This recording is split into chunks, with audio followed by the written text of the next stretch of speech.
Tuesday, September 20th.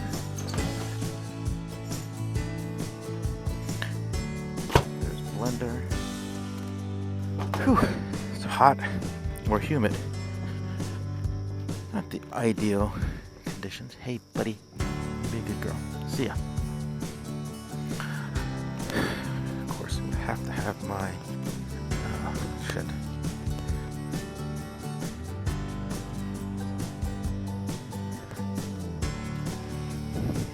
And I just locked myself out.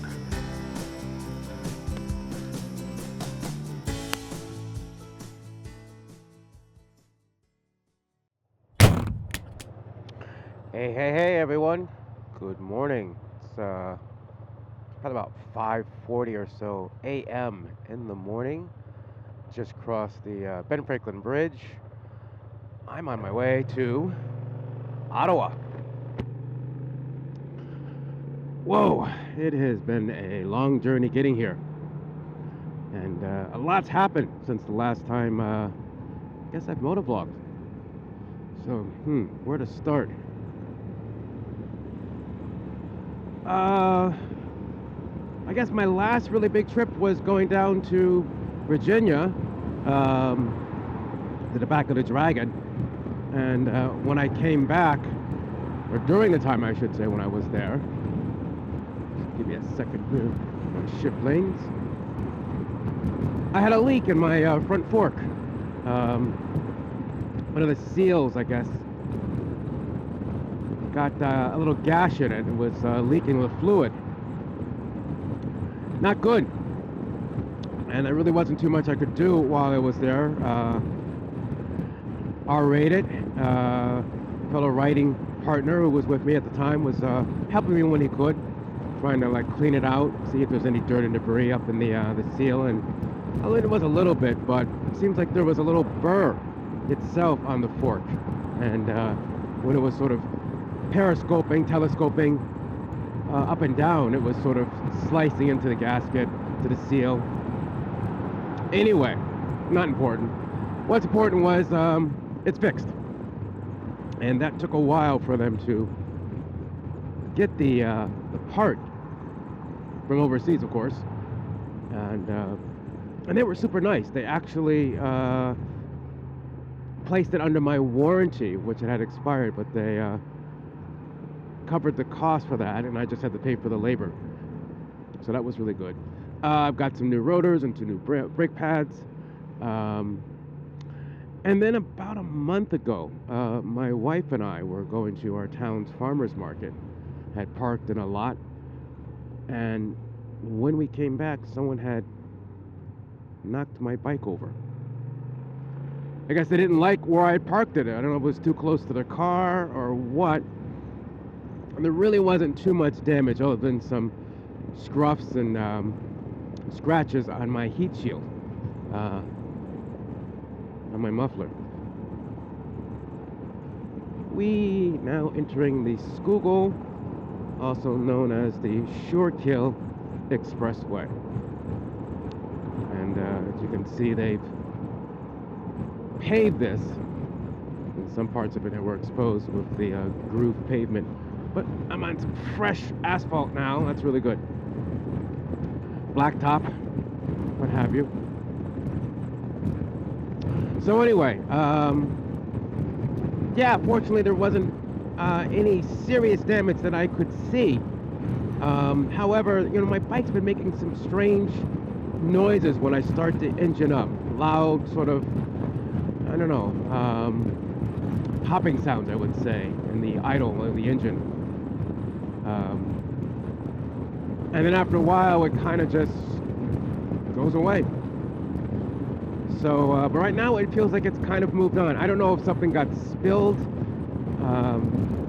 terms of internally in the engine, and fluids were getting burned off or something, or interacting with other things. Hard to say.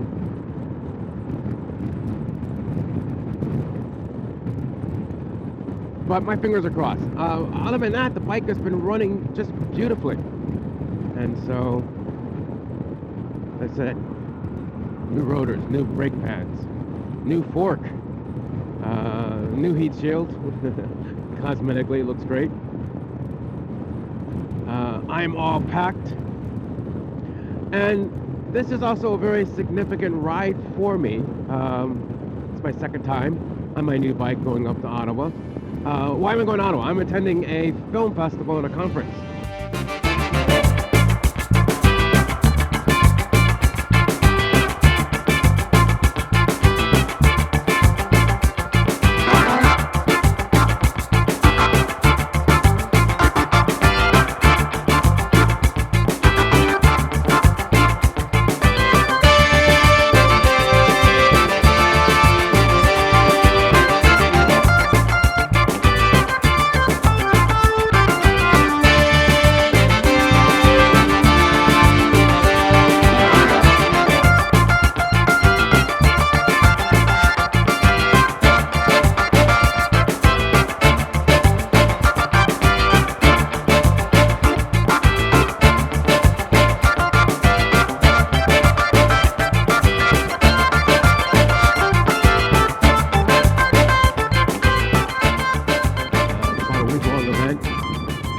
Starts tomorrow, Wednesday, September 25th at 9 o'clock a.m. So I got to get there obviously before that. So I'm leaving today. This is Tuesday, September 24th. And my idea was to get on the road, beat the rush hour traffic. Believe it or not, this is not rush hour traffic. This is actually fast traffic. So I will take it. And according to Google Maps, it's about a 7.5 hour journey. Of course, that's if you never stop. So I'm going to say it's going to take me maybe 9 hours to get there. I always add about 2 hours to the Google Map predictions. Keeping in mind, I want to stop for gas, use the restroom, probably get something to eat. Just delays. Regardless, I really wanted to get a good jump, good start. And so here I am. Bringing up lots of cameras. And as I said, the significant thing about this trip is it's, for me, completely out of pocket. Before, I would usually go up with one of the universities where I teach. And this university would pay for my ticket for the festival and my hotel, which was super, super nice because it can get a little expensive. And I have been going to this festival essentially every year since the mid-90s. And I love it. It's really, I look at it as my vacation. I get to do research, I get to network, I get to see friends who live in other states, who I may have not seen for quite a while, fellow filmmakers, fellow animators, and I'm going to try and do some writing while I'm up there, if possible. That'll be fun. But as I mentioned, it's out of pocket this time because the university where I teach that would sponsor the trip suddenly and unexpectedly closed back in June without warning. As in, they announced that the school would be closing on a Friday and it would be closed in a week, the following Friday. And it was completely unexpected, caught everyone by surprise. All faculty, all staff, all students. And everyone has been asking, like, why? What's the problem? And the school, meaning the president and the head of the board of trustees, just said that there was an unexpected financial burden that they could not cover. And they have yet to reveal what that financial burden is. So it's super sketchy. There are lawsuits, there are investigations by the Attorney General of Pennsylvania. A lot of theories and speculations have been proposed as to what's going on. A lot of them falling on the illegal side of things. We really don't know. I just know that the school is closed. And it hurts because, you know, the school had suffered a lot during the pandemic, like any other universities, had suffered a significant drop in enrollment. But actually, we were on our way back. As a matter of fact, the department where I'm teaching, the animation program in film, was doing amazing. Their numbers were up. We had a tremendous incoming senior class, which I was going to be teaching, as well as the sophomores from previous year were going to be juniors, and they were really good too. I mean, it was just exciting. And now for those students to be told that, nope, sorry. And keep in mind, this is illegal because a university is supposed to give their students, faculty, staff, at least 60 days notice. 60 days teaching to allow the students to transfer to another place. They only gave us a week. That's it. Still, no explanation. And from what I understand, they still have yet to refund students' tuition.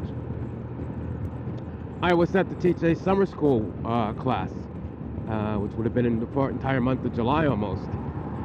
And I know students had paid their tuition for that. And those students have not gotten their money back. So again, this is really sketchy. This is really illegal.